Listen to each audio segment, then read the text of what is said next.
ছোটবেলা থেকে আমি তোমার সমস্ত খবর রেখেছি। তোমার মার কথা ভেবে আমার খারাপ লাগছে যে ওই রকম একজন সৎ মহিলার ছেলে হয়ে তুমি কি করে এটাকে। আপনার মুখে আমার মার ব্যাপারে কোনো কথা আমি শুনতে চাই না। আর আপনি যা করেছেন আমার বাবার সাথে, তারপর সততার কথা তো আপনার মুখে মানাই না। আপনি কি ভেবেছিলেন আমি ছোট ছিলাম বলে কিছু টের পাবো না? আপনি কি ভেবেছিলেন মাসে মাসে সাথী এনজিওর মাধ্যমে মার জন্য টাকা পাঠিয়ে প্রায়শ্চিত্ত করে ফেলবেন? আমার বাবার মৃত্যুর জন্য আপনি দায়ী। আপনি আমার বাবাকে খুন করেছেন, আর এর শাস্তি আপনাকে পেতেই হবে। এত সহজে আমি আপনাকে ছেড়ে দেব না মিস্টার জয়ন্ত চ্যাটার্জি।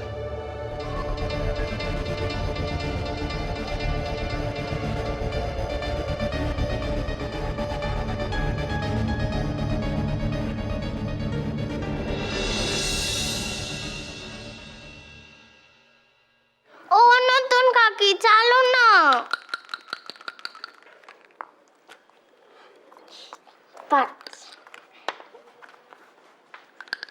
আমার দেখবে আমি কতটা ছয়। আমি জেনে গেছি লতিকা, আমি তোমাকে ভালোবাসি। আর আমি জানি তুমিও আমাকে ভালোবাসো লতিকা। ও নতুন কাকি কি ভাবছো? খেলো না। কই ও লুডো খেলা হচ্ছে? মা কে জিতছে? আচ্ছা ললিতা একটু চা করে দেবে আমাকে? এই ছক্কা, দু ছক্কা। হ্যাঁ তোমার তো এলো বিস্কিট। জানি না রে, সকাল থেকে তার মুখে কোনো হাসি নেই। দুই পড়েছে। আমি জিতে গেছি। কি মজা আমি জিতে গেছি। কিন্তু তবে নতুন কাকি তুমি আজ ভালো করে খেলোই নি। কি হয়েছে গো তোমার? কি ভাবছিলে? কি হয়েছে তোর? এটা আমাদেরও প্রশ্ন। সকাল থেকে মুখটা গম্ভীর করে আছিস কেন? আর এই যে তোমার ছোটদাও জিজ্ঞাসা করছে কি হয়েছে। ওই দেখো এখনো চুপ করে আছে, বলবি তো কি হয়েছে? আরে কি আবার হবে ছোটদি ভাই, আমার কিচ্ছু হয়নি বুঝলে তো।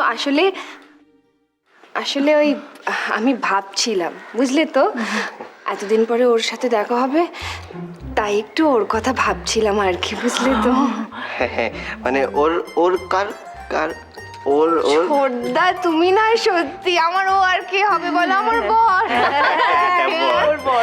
না মানে আসলে ভাবছিলাম কি বলো তো, এতদিনে আমার উপরে কত না রেগে আছে তার নেই ঠিক, তাই না?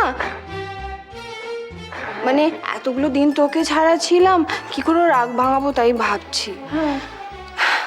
তোমরা না ঠিক বলো, আমারই মাথাটা খারাপ, সম্পূর্ণ খারাপ। কেউ নিজের বরের ওপর এতটা রাগ করে?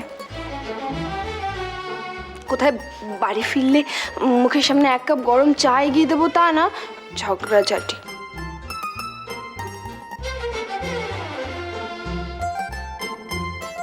না মানে আমি ঠিক করে নিয়েছি, আমি আর ওরকম করবো না। ও বেচারা আবার আমার হাতে চা ছাড়া খেতেই পারে।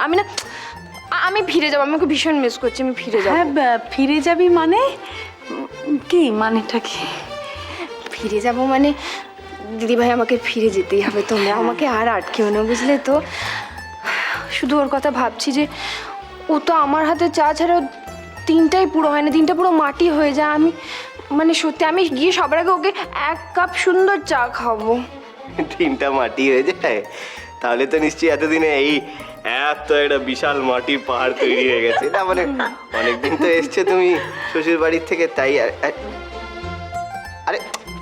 আরে ঈশান, আরে এই তুই কোথায় যাচ্ছিস? একটু বস না, আমরা সবাই এখানে আছি, একটু চাটা খেয়ে যা। দেখ এই তো আমার সামনের ওই চা শব্দটা নিও না। শুনলি কিন্তু কেন? আরে এতক্ষণ বললাম শুনতে পেলে না?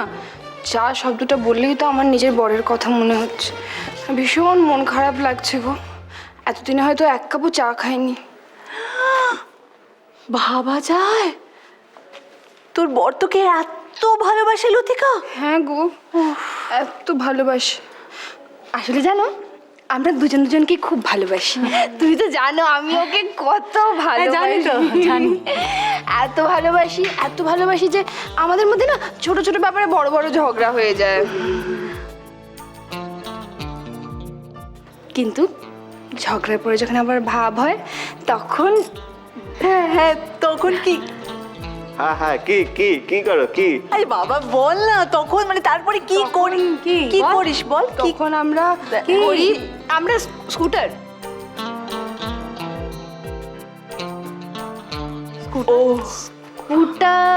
রাইডে যাই। আমরা একসাথে স্কুটার রাইডে যাই, তারপর বাড়ির সামনের জন্য ভালো মন্দ রাঁধি, ও জামা কাপড় গুছিয়ে দিই, সুন্দর করে বিছানায় নতুন চাদর পাতি, ওর ফেভারিট কালারের, মানে সব কিছুতে প্রতিটা জিনিসেতে না আমি ওর কথাই ভাবি।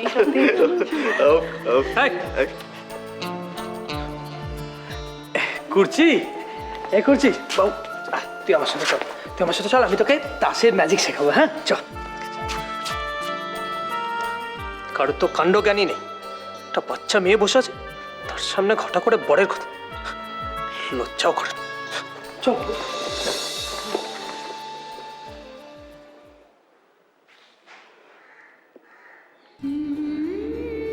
শুনলে? হ্যাঁ শুনলাম। শুনলে তোমরা? আমার না সত্যি আর ভালো লাগছে, নিজে সমস্ত ভুলে গেছে, আর যত চোটপাট আমার উপরে। আমার কি দোষ বলো তো? ভালো লাগছে না আমার।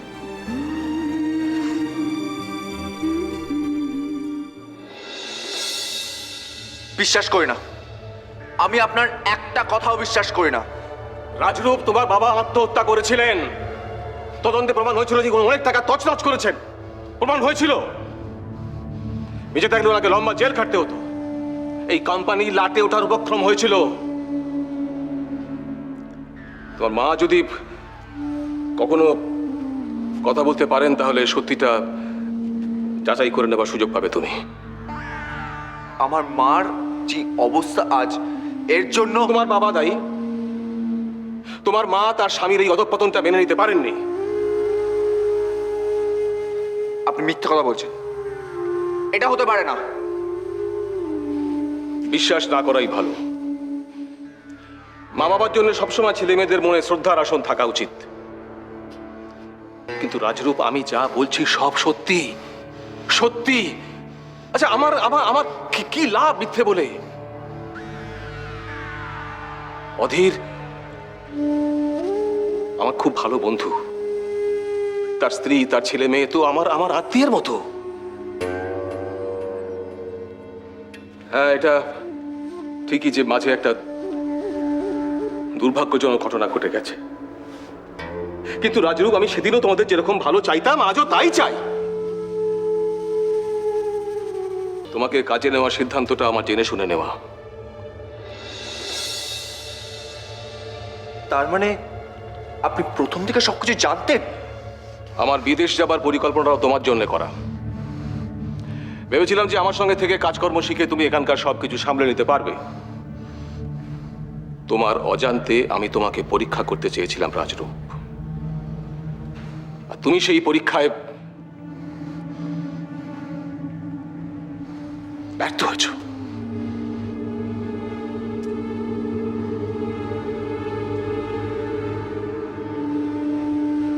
তোমাকে এই চাকরি থেকে আজ বরখাস্ত করা হলো। তোমার কাল থেকে এখানে আসার কোনো দরকার নেই। তুমি এবার আসতে পারো, আমার অনেক পেন্ডিং কাজ পড়ে আছে।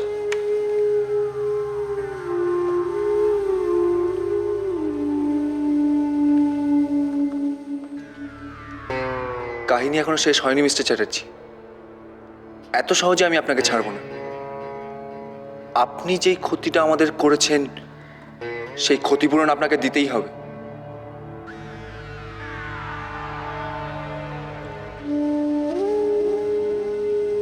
আবার দেখা হবে মিস্টার চ্যাটার্জি।